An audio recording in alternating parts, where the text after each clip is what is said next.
Hello and welcome to the Federal. As the farmer protest near its 50th day, we talked to Mr. Anil Dhanwat, the former member of Supreme Court appointed committee who has just returned from Punjab, and he will give us a brief detail about the developments about the farmer protest in Punjab. Sir, my first question is, what is the mood of farmers in at the protest site? How are they dealing with the protest? And The farmers are rigidly waiting for the government's interaction, and they feel that the government, some responsible minister should come and talk with them and think about their demands. If their demands are not accepted, they will stay there for any time required. The matter of concern is about Sardar Jagjit Singh Dallewal's health. It's now, I think, the 45th day of his hunger strike, and his health is deteriorating very fast. So it's a matter of urgent concern, and somebody from the government, why not the agriculture minister, why not even the prime minister, go and see Mr. Dallewal, talk with the leaders and come out with an amicable solution. So the farmers are ready to stay there for much more time. This protest may go longer than the previous one. So it's very urgent that the government should intervene and immediately see the farmers, look into their demands, and actually start a conversation with them. That's the urgent need of the hour now. so why has the high-powered Supreme Court committee or the Punjab government not been able to convince Mr. Dallewal to end his fast? The only demand they are very hard and fast on is the MSP guarantee, the legal guarantee for MSP for all crops. Maybe the government is not able to give MSP for all the crops and not as per the demand as C2 plus 50%. But at least the government can say that we'll give the legal guarantee of the notified crops, the 23 crops the government has notified, and they can procure it. If they make a law saying that nobody will purchase below the MSP, then we can see what are the results will be. If the results are okay, we can continue. If they are not, we can make some more amendments and see what it. Now, I don't think that if the government makes a law like this, that will be very useful.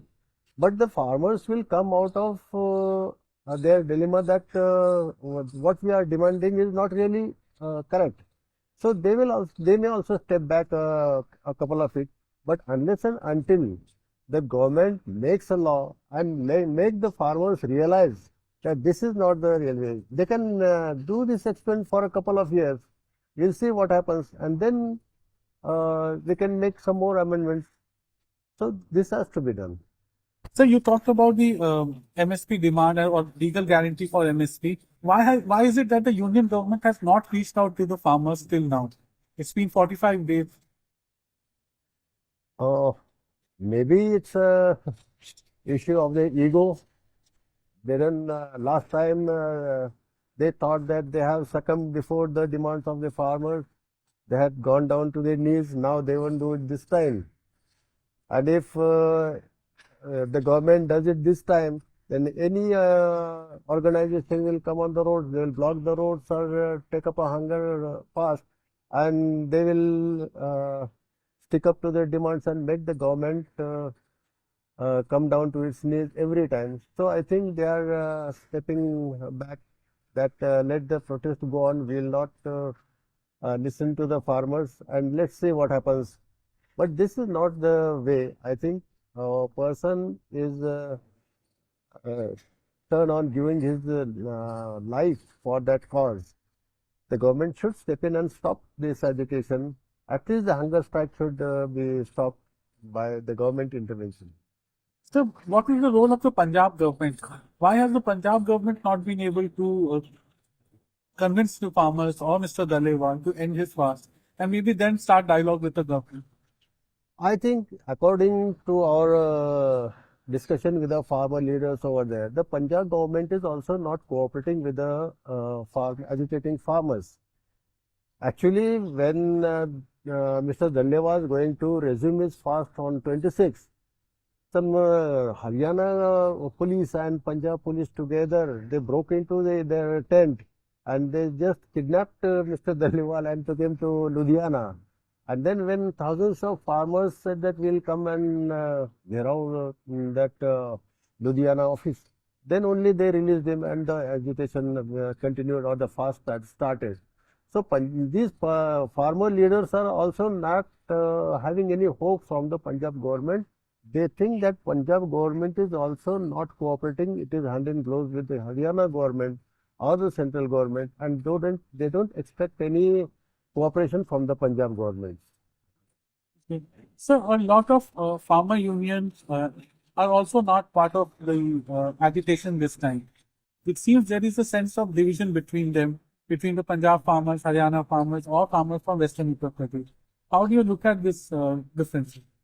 Farmer organizations which were organizing, which were agitating during the 2020-21 agitation, most of them are have kept away from this agitation. The major reason is that the Dallewal's union and the unions with them, they say that we are not in politics, and these organizers, they have gone into politics, so we are not going to work with them. And the organizers which are aloof from these agitations, they say that unless these people request us to come with them, they won't come. But now the situation is changing as Mr. Sardar Jagjit health is deteriorating. They are also ready to come with them. I think so, as per the discussions I had with the agitating farmer leaders there. Maybe in a few days, these organizations will also support this agitation. So a lot of CAP leaders who are part of the social hierarchy in Haryana, Western Uttar Pradesh and Punjab, they have also not joined or supported the agitation this time. Why is there a difference between farmers of the unions and farmers of? Actually, it's not that they are not supporting. A few days before, there was a Khap Panchayat, and that Khap Panchayat has rendered their support to this agitation. But it is not in that volume as it was before. Maybe after some days, they will all come together and have a good agitation. So what you are going to meet the Agriculture Minister, Mr. Sardar Singh Chauhan. So what is your suggestion to the minister when you meet him? I have written an article in Marathi, it was published in our Marathi dailies. And I had said that there are many demands which can be accepted readily. The Lakhimpur Khiri, that incident, the culprits in that incident should be punished. Take it in the fast track court and punish them. It's just open and shut case. We have videos, we have eyewitnesses. So that can be done. The people who had died in last agitation, they want some compensation. That can also be done. The Land Acquisition Act, which was amended in after 2013, that can also be set right after discussion. So out of the 15 demands, there are many demands that can be accepted, and the major demand of MSP.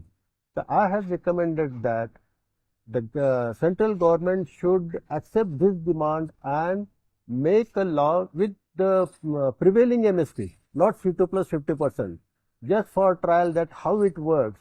If the central government accepts this and makes a law, gives a legal guarantee for the MSP, let us see what happens, how the traders react for this, and how the farmers get benefited out of this. If they are benefited and there is no other problem, there are no cows out of that, then we can continue with this. And after that, if this is going very well, then we can think of C2 plus 50%, we can calculate it. And if that is possible, and the farmer leaders can also get a step back. They are also ready to cooperate. But if there is no communication, nothing can happen. The purpose of our visit to this agitation is that first thing is that a farmer leader has put his life in this agitation. God knows what is going to happen tomorrow. So first, saving his life, that's the urgent necessity. Secondly, if the government is treating the farmers' agitations this way, then the farmers of all over India, irrespective of their demands, maybe they are not very good, that they are not acceptable, but any agitation which is trying to say their word, and if the government is not ready to accept it or not ready to even to listen to them, then this is a matter of concern. And we, the farmers of Maharashtra, are going to support this agitation. We are not in favor with all their demands. Some demands can't be accepted, but still, the way the government is treating this agitation, treating the agitating leaders is not good. The government should, this is a democratic country, they should come forward, step forward and meet the agitating leaders and listen to their demands and come with an solution which is workable. Sir, my last question to you is, BJP has managed to win Haryana and Maharashtra elections in a big way. The election results during the Lok Sabha, we did not do well in these two states or the NDA, and in the assembly election, BJP got elected and returned to power in a big major way. So how does that affected the farmers' protests? Actually, the votes gained by BJP and their allies in these elections, I don't think the farmers were in a mood to vote for these parties. But the results are now, and the government, I think, has got confidence that we are in power now. There is no opposition in Maharashtra now. There is no opposition leader in Maharashtra. So they are sure that they can crush any type of agitation, whatever the farmers are doing. They are so confident that they can deal with the farmers' agitations in their way, and they can't cooperate with the farmers. So I don't think in the coming days the farmers' agitations will survive or they will get what their demands is.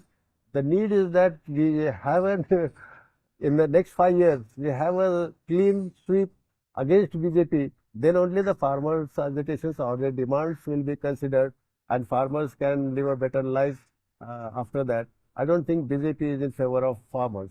Actually, BJP had tried to bring in some reforms. We had supported, and I was in that committee, and we had suggested suggested that there should be some changes, and our recommendations were not considered even by the Supreme Court, nor the government took any heed of that. And now they are introducing again the policy of market for the farmers. But that too is not very clear. That policy also says that the farmers can only sell out of the market, which was included in those reforms too. But the main point in that is that they say that they will charge cess or market fees to the traders who operate in the premises of the Agriculture Market Production Committee, the APMC. And those who are trading outside the premises, they won't be charged.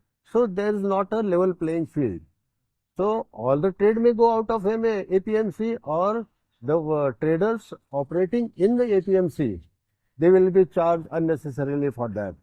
So our suggestion was that don't charge anybody, not even those traders who are operating in the APMC or outside the APMC. Those traders who are taking the benefit of the facilities provided by the APMC can be charged for their rent or service charges, but no no market fees.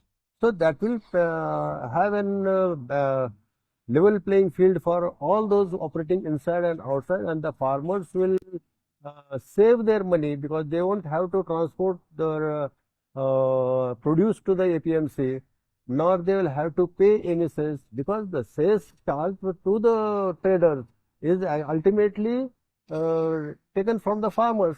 The farmers are given less price. The amount which is taken by the cess has been charged to the farmers.